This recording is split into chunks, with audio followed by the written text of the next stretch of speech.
Good morning, Tim N7KOM here, and I want to show you the fastest way to log a SOTA chase. So head over to SOTAwatch.sota.org.uk and make sure you are logged in. Find the spot for the chase. In this case, it was WA6LE, and I worked him on 20 meters. So all I have to do is there's a little symbol here next to the summit information. This is the log spot button. Click that. And I'll type in a note. I did this on my 706 and it actually happened a couple minutes ago, so I'm going to update the time and hit submit.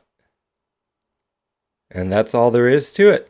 Very easy, very quick to log your SOTA chases directly from SOTAwatch. All right, I'm Tim N7KOM. Catch you next time.